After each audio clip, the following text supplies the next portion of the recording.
আমেরিকার রাজধানী ওয়াশিংটনের ডিসিতে ফের একবার চাঞ্চল্য ছড়িয়েছে। এলোপাথারি গুলি করা হয়েছে, বন্দুকবাজদের এলোপাথারি গুলি হোয়াইট হাউসের সামনেই, এবং মুহূর্তের মধ্যে পাল্টা অ্যাকশনে নেমেছে মার্কিন সিক্রেট সার্ভিস ও গোয়েন্দা সংস্থা। গুলির লড়াই ঘটনাস্থলে মৃত্যু হয়েছে আততায়ীর। জানবো বিস্তারিত, সঙ্গে যুক্ত হয়েছে প্রতিনিধি সৌম্য মুখোপাধ্যায়। সৌম্য, এই যে ঘটনাটি ঘটলো হোয়াইট হাউসের সামনে, আচমকাই এলোপাথারি গুলি, কি মনে হচ্ছে ফের কি তবে ডোনাল্ড ট্রাম্পকে টার্গেট করেই হামলার ছক কষা হয়েছিল? কি জানতে পারছো? দেখো, এরকমটাই একটা প্রাথমিক অনুমান করছেন মার্কিন সিক্রেট সার্ভিসের আধিকারিকরা। কারণ এই নিয়ে গত এক মাসের মধ্যে 3বার ডোনাল্ড ট্রাম্পের ওপর হামলার চেষ্টা হয়েছে বলেই অভিযোগ পাওয়া যাচ্ছে।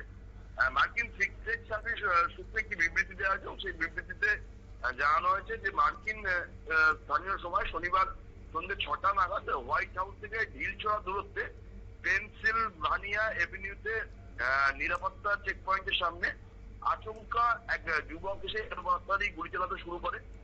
সঙ্গে সঙ্গে বিষয়টা দেখতে পেয়ে ছুটে আসে মার্কিন সিক্রেট সার্ভিসের আধিকারিকরা। পাল্টা তারাও গুলি চালাতে থাকে। দীর্ঘক্ষণ দুপক্ষের মধ্যে গুলির লড়াই হয়। তখনই গুরুতরভাবে জখম হন বন্দুকবাজ। তবে তার আগে হোয়াইট হাউসের সামনে সে যে এলোপাতারি গুলি চালাচ্ছিল, এতে এক পথচারী জখম হয়। বিষয়টিকে কেন্দ্র করে তীব্র উত্তেজনা ছড়ায় ওয়াশিংটনে।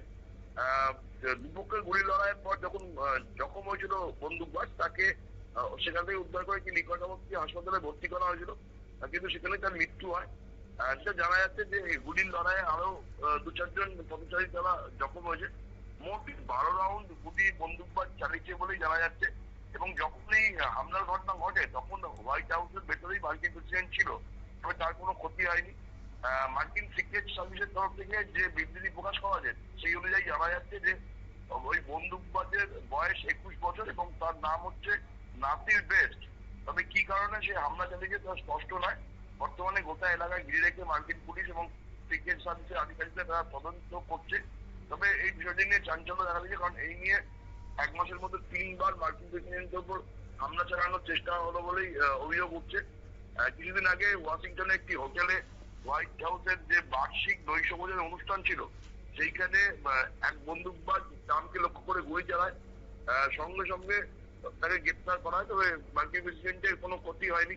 এরপরে 5ই মে হোয়াইট হাউসের সামনেই আর এক বন্দুকবাজ হামলা চালায়, তবে সেখানেও কোনো হতাহতের ঘটনা ঘটেনি। তবে তখন চাঞ্চল্য ছড়িয়েছিল, কারণ মার্কিন ভাইস প্রেসিডেন্ট জেডি ভান্স তিনি গাড়ি নিয়ে সেখান থেকে যাওয়ার কিছুক্ষণের মধ্যেই হামলা হয়েছিল। ফের নতুন করে গতকাল যে হামলাটা হয়েছে তারপরে কিন্তু তীব্র উত্তেজনা তৈরি হয়েছে। মার্কিন সিক্রেট সার্ভিসের আধিকারিকরা তারা তদন্ত করে দেখছে যে এই ঘটনার মধ্যে কোনো জঙ্গি যোগ আছে কিনা বা ইরানের কোনো যোগ আছে কিনা। ধন্যবাদ। প্রাথমিক তদন্তে উঠে এসেছে যে একাধিক চাঞ্চল্যকর তথ্য। মার্কিন প্রশাসনের একাংশের অনুমান, সাম্প্রতিক রাজনৈতিক পরিস্থিতির জেরে ফের ডোনাল্ড ট্রাম্পকে ঘিরে হামলার ছক কষা হয়েছিল, এবং যদিও এখনো পর্যন্ত সরকারি কোন রকমের হামলার নির্দিষ্ট উদ্দেশ্য জানানো হয়নি, তবে আততায়ীর পরিচয় এবং তার সঙ্গে কোনো জঙ্গি সংগঠন বা চরমপন্থী যোগ রয়েছে কিনা সেটাও খতিয়ে দেখছে এখন মার্কিন তদন্তকারী সংস্থা। নিয়ে নিচ্ছে ছোট্ট একটি বিজ্ঞাপন, বিরতির সঙ্গে থাকুন।